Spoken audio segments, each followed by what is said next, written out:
This morning, my question: how do we live our ethical commitments? Plus, we revisit the topic of black hair. And America's veterans are coming home to face new battles. But first, a reality check about welfare.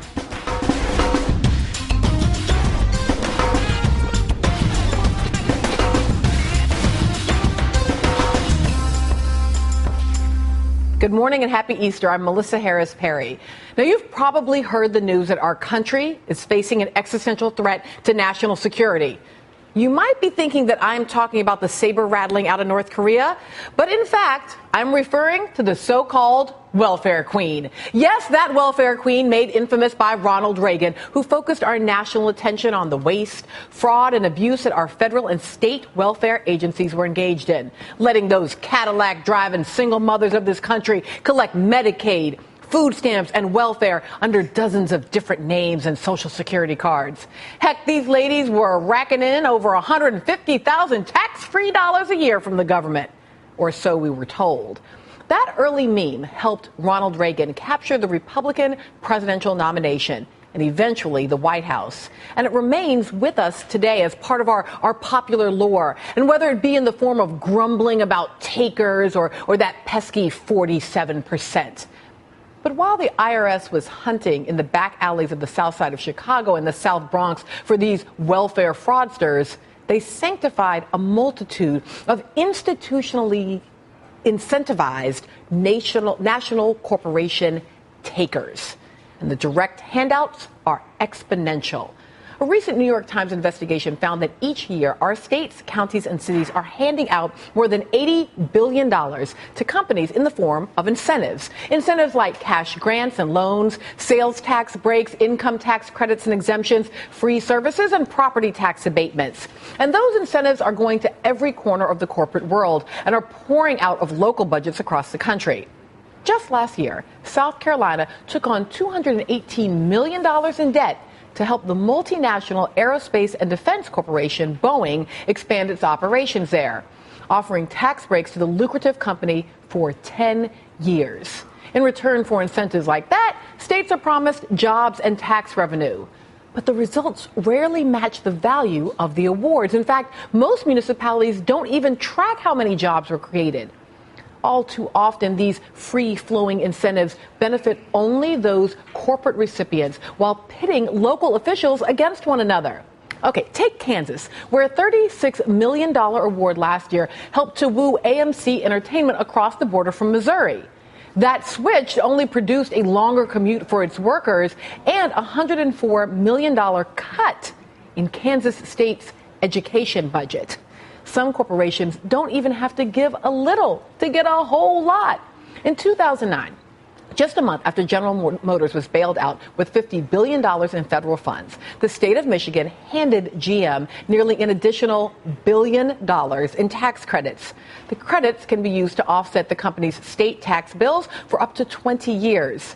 And GM still closed 7 plants in Michigan, along with 50 properties in towns and states that forked over incentives adding up to billions of dollars in taxpayer money. All the while, the hometown of GM has been buried in debt. Banks, including Bank of America, UBS, JP Morgan Chase, have issued about $3.7 billion in bonds to cover Detroit's deficits, shortfalls, and debt payments since 2005, costing the city $474 million in the process. That's nearly the entire budget for the city's police and fire departments this year. And this is not even unique to Detroit. Even as our local governments are facing record shortfalls, servicing debts, and declining revenue bases, many companies are still recouping those handouts. And yes, we are facing an internal national threat from greedy welfare queens. The corporate welfare queens who are hollowing out our cities and leaving all of us poorer. With me today is Anthea Butler, professor of religious studies at the University of Pennsylvania, labor organizer Stephen Lerner, and with the Wall Street Accountability Campaign and Justice for Janitors, Dan Digger, president of Merck Block and senior contributor at TheStreet.com, and of course, Greg Kaufman, contributor to The Nation magazine. He writes This Week in Poverty as a column. I want to start with you, Stephen. Based on what I've just said, are the incentives for luring businesses to a municipality worth the cost? Well, the answer is obvious from what you said. It's no. But the way to think about this is a giant extortion racket, which is the richest and most powerful companies have this thing they hold over our heads, which is jobs. And they say to some poor mayor, we're going to give you jobs if you just give us a break. Target just did it up in Brooklyn, Minnesota. They said, we're going to create all these jobs if you give us $2.4 million in cash and $20 million in abatements. And then they don't do it. And then they say, well, if you try to get your money back, we'll move the few jobs we have here. So I think we have to think about it as part of a massive wealth redistribution machine, redistributing it from us to the folks who already have too much money and too much power. Right. And this is, Dan, I always feel like, okay, I think we need a robust private sector. I do think it's important to generate jobs. I think the entrepreneurial spirit of the American people is in part encapsulated in our ability to make profit from our labor and to innovate new ideas and to build businesses. And sure. But then I look at this and I think, wait a minute, here is Detroit going bankrupt, and it's going bankrupt in part to pay back corporations whose profits are higher than they've been since 1950. Right. Peter thinks about it, I think, in the right way. The redistribution is really the way to think about it. And I think your timing of taking on this subject is very important, considering we can now see the effects of all the programs, the policy choices, as you put it, 5 years after all of the bailouts took place. So we kind of see, for example, an enormous amount of money, the TARP on the federal level. You talk about the state level. Right. Bad enough. The federal level just dwarfs what's gone on at the state level. $740-odd billion promised, $245 billion to the banks given out, $50 billion for General Motors, AIG $70 billion. All of this money has gone in, and in fact, that kind of corporate welfare, now we see the results of that 5 years down the road, and the results of that have been, as you said, corporate profits that are off the charts, CEO payouts that are as high as they've ever been in the past. I read an article the other day about 3 CEOs now breaking the $100 million a year barrier. Yep. And obviously what's been happening is that stockholders, and particularly the executive group inside major corporations, have the ones who have made out so well. You see that in the stock market, which is making new highs every day. I mean, all-time new highs, while in fact unemployment is still awfully high. People underneath are in a terrible state of affairs, and the money that's been delivered to regular people has been barely touched.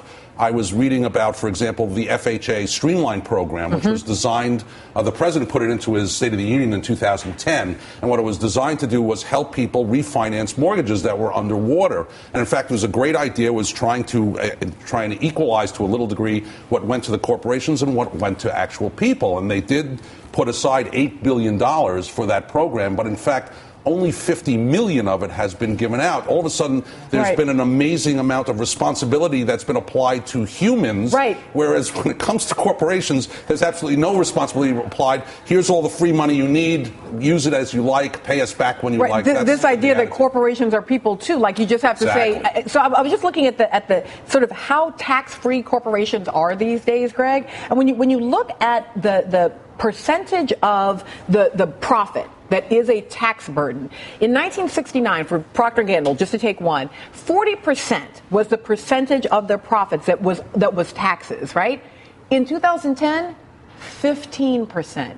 And I feel like, here we are in a moment where people are doing their taxes, right? We are creeping up on the moment that is tax day. And that kind of number, I think, is exactly that distinction between, we're calling people welfare queens.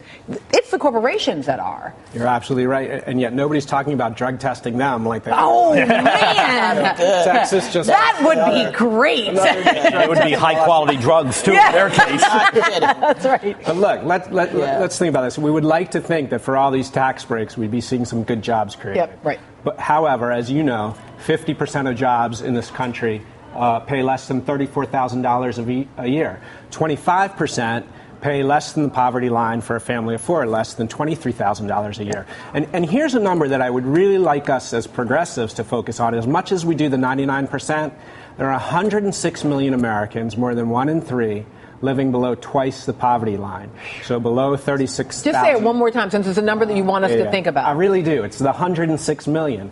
It's more than 1 in 3 Americans, living below twice the poverty line, which means less than $36,000 for a family of 3. And now they're struggling with those same impossible choices that we associate with poverty between the basics, food, education, healthcare, housing, and forget about savings, right? So I really think there's organizing potential if we can tap into the common interests that those 106 million have. Right, because that's the evaporated middle class, right? It's not just, I mean, so yes, the poor, and you know on this program, and obviously in your column, we care fundamentally about the poor, but also the idea that that notion of what is poverty has creeped up. Exactly. And you know, for people who just could ever imagine themselves in this position, you have this loss of wealth. I'm thinking about the foreclosures. You've lost your home, what is supposed to be the American dream, and now you don't have it, but you see our new welfare queens like, you know, Jamie Dimon and all the rest of these guys, right, who get all this money, are living in luxury. And so there's this great disparity. And so what people think they should have and what they actually have is not matching up, and they can never get it. This American dream, you know, unfortunately, of being able to take care of yourself is over because we've given that dream over to the corporations. They are the ones who get the recipient of now what the American dream really is. So I think in a sense, it's this 106 million plus all the rest of us who have to wake up and say, we cannot allow this to go on any longer. We cannot allow these things to go on unabated. But as soon as we come back, we're going to stay on this question of where the real welfare queens are. And I want to talk about the welfare Walmart loop and connect the dots when we come back.